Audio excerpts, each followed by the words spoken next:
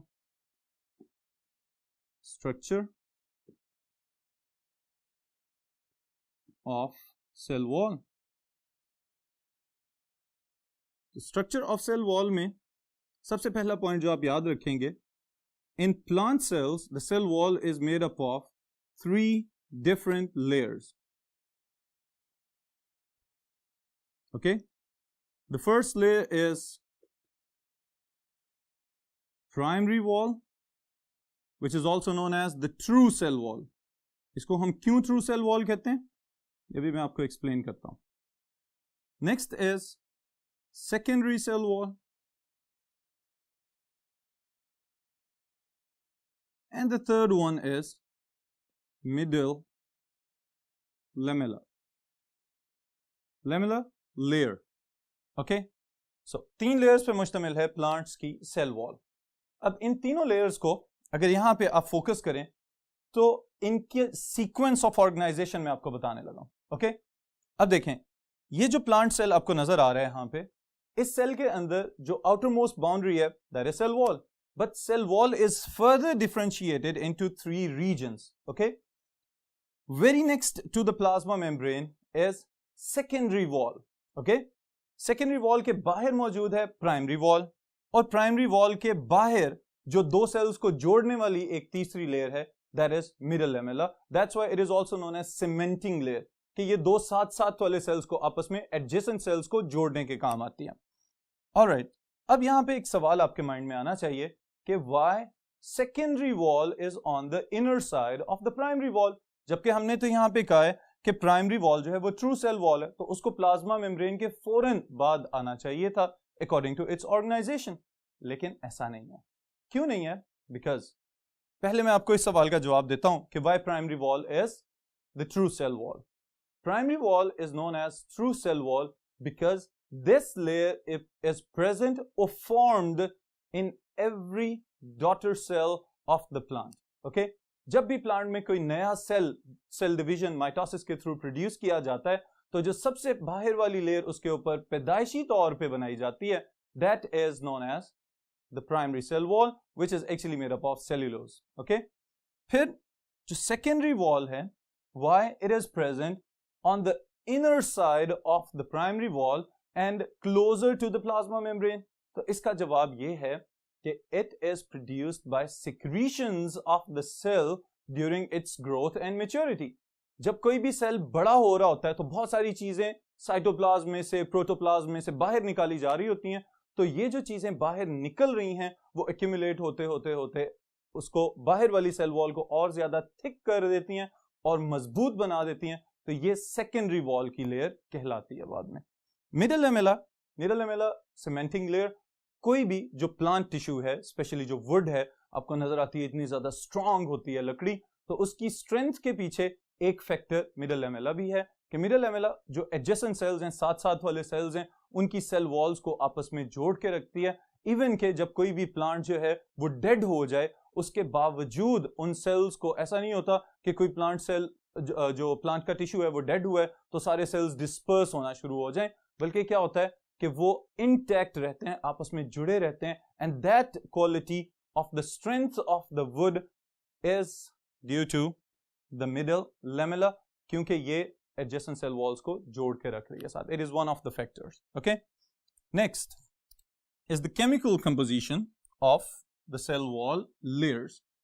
Chemical composition के लिहाज से इसको हम अगेन तीनों लेयर्स को डिफरेंटली डिस्कस करते हैं. This is chemical composition.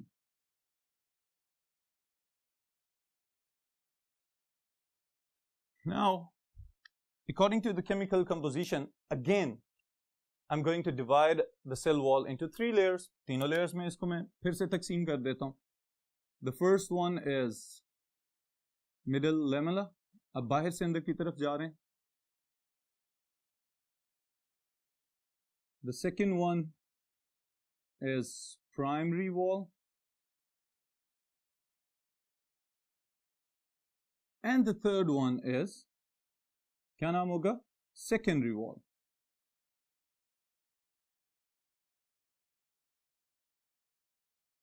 ये तीनों लेयर्स स्ट्रक्चर में मौजूद हैं, तो केमिकली क्या सेम है या डिफरेंट है, ये अभी हम इस डिस्कशन में देखते हैं. First of all, middle lamella is made up of pectin. Okay, sometimes इसको हम कहते हैं पेक्टिन कंपाउंड्स से बनी हुई है. Pectin compounds means what? हो सकता है पेक्टिन के साथ कुछ और कंपोनेंट्स आके अटैच हो जाएं जो कि सेल्स को आपस में जोड़ के रखने में मदद दे सकते हैं. तो that's why this is sometimes called as pectin compounds. Next is primary wall. Primary wall सबसे ज्यादा जिस वर्ड के साथ आप फेमिलियर हैं, this is made up of cellulose and hemicellulose और अगेन पेक्टिन इसके अंदर भी मौजूद है. Okay, this is the chemical composition of primary wall. अब सेल्यूलोज पॉलीसेकेराइड चेन्स होती हैं, लॉन्ग चेन्स. सेकंड जो हमने यहां पे कंपोनेंट लिखा है that is hemicellulose. Hemicellulose, hemi आधा. ओके, तो इसका मतलब है कि ये स्ट्रक्चरली थोड़े छोटे हैं सेल्यूलोज फाइबर्स की निस्बत. Pectin compounds again. And the third one is secondary wall. Secondary wall because it is made up of a lot of secretions. बहुत ज्यादा चीजें जो साइटोप्लाज्म में से खारिज हुई हैं उनके मिल जाने से ये सेकेंडरी वॉल बनी है. तो इस वजह से सेकेंडरी वॉल की कंपोजिशन बाकी दोनों की निस्बत ज्यादा डाइवर्स और कॉम्प्लेक्स हो सकती है. Okay, so it is made up of inorganic salts. Okay, then it is made up of waxes जो इसको waterproof बनाती हैं सेल वॉल को. Then it is made up of silica. इसके अंदर cutin, lignin और सुब्रिन मौजूद हो सकते हैं, एटसेट्रा. और कंपाउंड्स भी ऐड किए जा सकते हैं. But now the thing is कि ये जो सारे के सारे कंपोनेंट्स हैं ये रोल क्या प्ले कर रहे हैं. ओके, इसके लिए स्टूडेंट्स आपको अगर बेसिक स्ट्रक्चर जो इलेक्ट्रॉन माइक्रोस्कोप के नीचे नजर आता है सेल वॉल का, उसको हम बोलते हैं criss cross arrangement. Criss cross arrangement कहां पे नजर आ सकती है? हमारे इर्द गिर्द डेली लाइफ में बहुत सारी चीजें ऐसी हैं. सबसे पहले नंबर पे जो ये दरवाजों में और खिड़कियों में जाली इस्तेमाल की जाती है, इसको अगर आप देखें तो ये एक फाइबर ऊपर और दूसरा नीचे से पिरोए हुए गुजर रहे होते हैं, तो ये एक criss cross at right angle to one another नजर आते हैं. फिर इसी तरह ये जो फाइबर्स हम लोग जो यूज करते हैं ड्रेसेस वगैरह में, इन फाइबर्स में जितने भी धागे हैं वो क्रिस क्रॉस अरेंजमेंट में पिरोए हुए हैं. ऑलराइट, बट इस चीज को मजीद स्ट्रेंथन अप करने के लिए क्यूटिन, लिग्निन, सुब्रिन वगैरह डिपॉजिट कर दिए जाते हैं उसके ऊपर, बिल्कुल इसी तरह से कि आप कोई एक्स्ट्रा लेयर का कोट बना दें उसके ऊपर. जैसे जाली की एग्जांपल दी है मैंने आपको, तो उसके ऊपर पेंट कर दिया जाए तो एक एक्स्ट्रा लेयर उसके ऊपर डेवलप हो जाएगी जो उसको और ज्यादा स्ट्रेंथन अप और उसको बचाएगी करोड होने से, एनवायरमेंटल इफेक्ट से. फिर जो सिलिकेट्स और वैक्सेस हैं ये उसको स्लिपरी और उसको वाटरप्रूफ बनाते हैं ताकि हाइड्रोफोबिक नेचर आ जाए और पानी में ऐसा ना हो कि वुड जो है वो डिसॉल्व होके, तो प्लांट्स जो है वो डिसॉल्व होके खत्म होना शुरू हो जाए. Okay, so this is about the chemical composition. ये वाला पोर्शन अलहदा से भी शॉर्ट क्वेश्चन में आपसे पूछा जा सकता है कि explain the chemical composition of the cell wall. तो आप तीनों लेयर्स को इसी तरह से डिस्टिंग्विश करके इसको लिख देंगे तो this will be a full fledge short question. Okay students, next cell wall के अंदर एक इंपॉर्टेंट पॉइंट है स्पेशली प्लांट्स के रेफरेंस से. This is known as प्लाज्मोडिस्मेटा.